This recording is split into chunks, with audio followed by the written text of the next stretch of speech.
welcome to FNN, the French News Network. And today we'll be covering one of the greatest eras of our history, the Napoleonic era.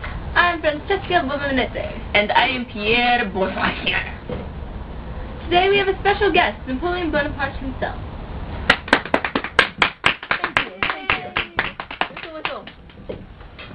Welcome to our show, Mr. Bonaparte, and how are you today? Great. It's good to be out of the grave. So why don't we get right to the questions? How did you rise to power?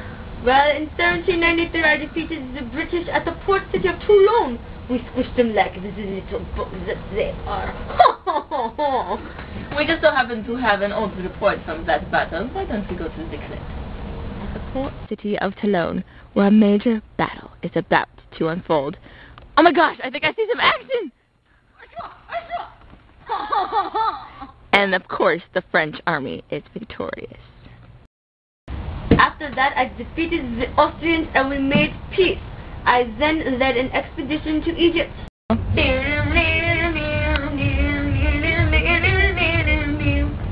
Festival, you know? Wow, lovely blue ceiling. Yes, it is. It was just painted. So, what about your political career? How did that start? Well, in 1799, I became a political leader, and then I overthrew the weak and corrupt directory that we have in France. Then I replaced it with a three-man consulate. Oh, really? And when did you become emperor? That happened right after I became consul for life in 1802, just 2 short years to be exact. The Pope crowned me himself. This is the end of our first segment. Join us after this short commercial break. A successful military leader such as myself, drink Gatorade. Is it in you? And we're back, and welcome to our second segment for today, France under Napoleon. Oh, that is me. And we have just shoved our on-scene reporter, Pierre Bourgeois, into a time machine back to talk to people of France on the street. Oh my god, where am I? Oh, I am on the streets of France in 1805. I will be interviewing random people for information. You, random noble lady. You, excuse me, madam. Yes, thank you. Could you tell us what Napoleon has done for your class? Well, he has been a great emperor. In fact, he has regulated the economy and strengthened the central government for us. He has also promoted the public schooling and helped with the new industries. He has also built us roads and canals. I think he is the best ruler ever. Wait a second, aren't you just Napoleon interact? No. Right then, let's interview another random person. You there, madame, come here. Yes. Could you please state your name and class? My name is Adele, and I'm from the British West. And what has Napoleon done for your class? Well, he has lowered the bread prices with... and he has also been able to get my husband a dog based on his talent. And the rain has ended too. Oh, well, thank you, madam. Well, thank you, thank you. That's right then. Excuse me there, monsieur. Could you please come here? So, what has Napoleon done for your class? Well, us peasants were stuck in a cycle of poorness, but that has finally changed. He has also recognized our land ownership. Why, thank you. Back to you, Francesca. To this short commercial break, segment 3, the end of an era. Later today on Random, but very French information, you'll see things such as... Okay, for 5 points, what were the Enlightenment and not so Enlightenment principles behind the Napoleonic Code?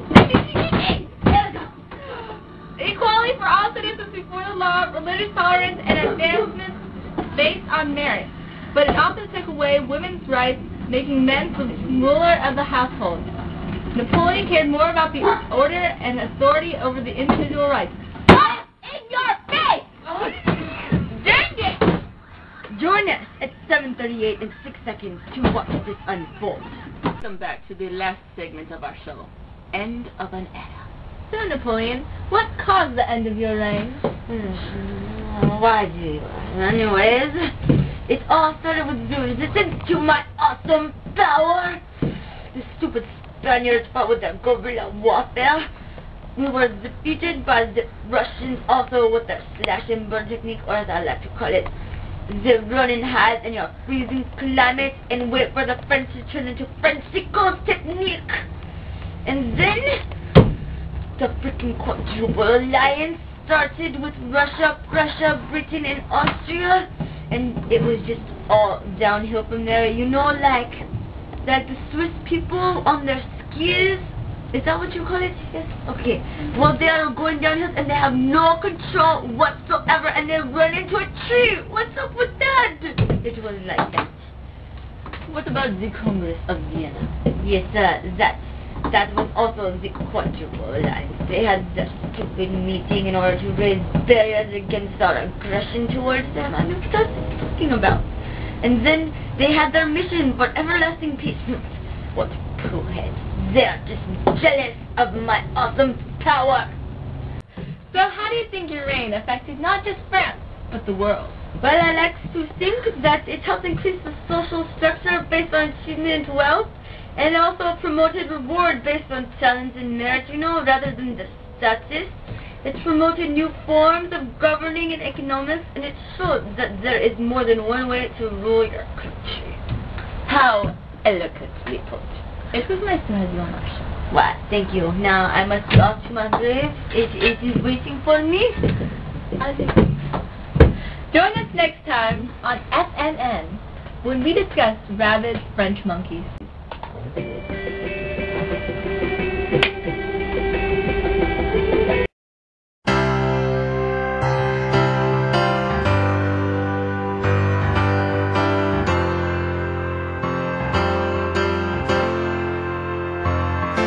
You know Recording. What are you doing? Guy. Or recording.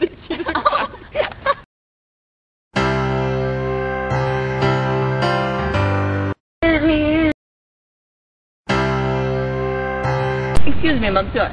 Could you please tell us what Napoleon has done for your class? Well, us peasants were stuck in a cycle of pornos, but that...